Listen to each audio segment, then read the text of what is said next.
An Ohio man who was handcuffed and left face down on the floor of a social club last week died in police custody, and the officers involved have been placed on paid administrative leave. Police body camera footage released Wednesday shows a Canton police officer responding to a report of a crash and finding Frank Tyson, a 53-year-old East Canton resident, by the bar in a nearby American Veterans, or AMVETS, post. The crash at about 8 p.m. on April 18th had severed a utility pole. Officer Bo Schunig's body camera footage shows that after a passing motorist directed police to the bar, a woman opened the door and said, "Please get him out of here now." Police grabbed Tyson, and he resisted being handcuffed and said repeatedly, "They're trying to kill me," and "Call the sheriff," as he was taken to the floor.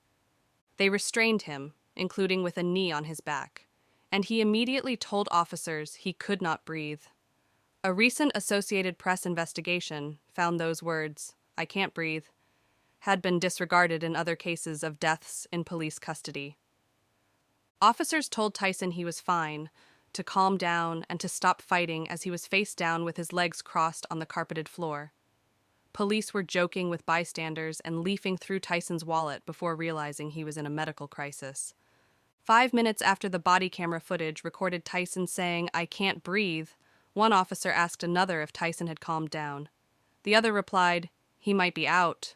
Tyson telling officers he was unable to breathe echoes the events preceding the death of George Floyd at the hands of Minneapolis police in 2020. Tyson was black, according to the coroner's office. Both Canton Police Department Traffic Bureau officers who were placed on leave, Schoenig and Camden Birch, are white, according to the police department. Tyson did not move when an officer told him to stand and tried to roll him over. They shook him and checked for a pulse. Minutes later, an officer said medics needed to step it up because Tyson was not responding and the officer was unsure if he could feel a pulse. Officers began CPR.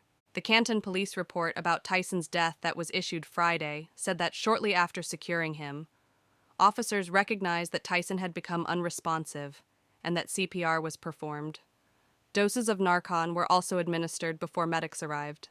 Tyson was pronounced dead at a hospital less than an hour later. Chief Investigator Harry Campbell with the Stark County Coroner's Office said Thursday an autopsy was conducted earlier in the week, and Tyson's remains were released to a funeral home. His niece, Jasmine Tyson, called the video nonsense in an interview with News TV in Cleveland. "It just seemed like forever that they finally checked him," Jasmine Tyson said. Frank Tyson was released from state prison on April 6th after serving 24 years on a kidnapping and theft case and was almost immediately declared a post-release control supervision violator for failing to report to a parole officer, according to the Ohio Department of Rehabilitation and Correction. A Tyson family member reached by phone Thursday declined immediate comment.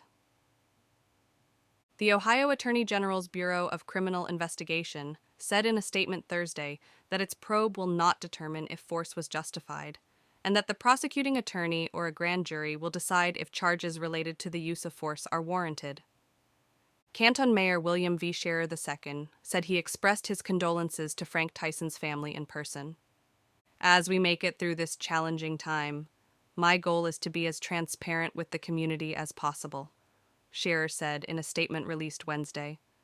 The U.S. Department of Justice has warned police officers since the mid-1990s to roll suspects off their stomachs as soon as they are handcuffed because of the danger of positional asphyxia.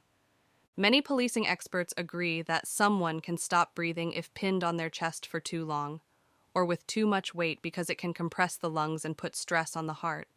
But when done properly, putting someone on their stomach is not inherently life-threatening. An investigation led by the Associated Press, published in March, found more than 1,000 people died over a decade after police subdued them through means not intended to be lethal, including prone restraint.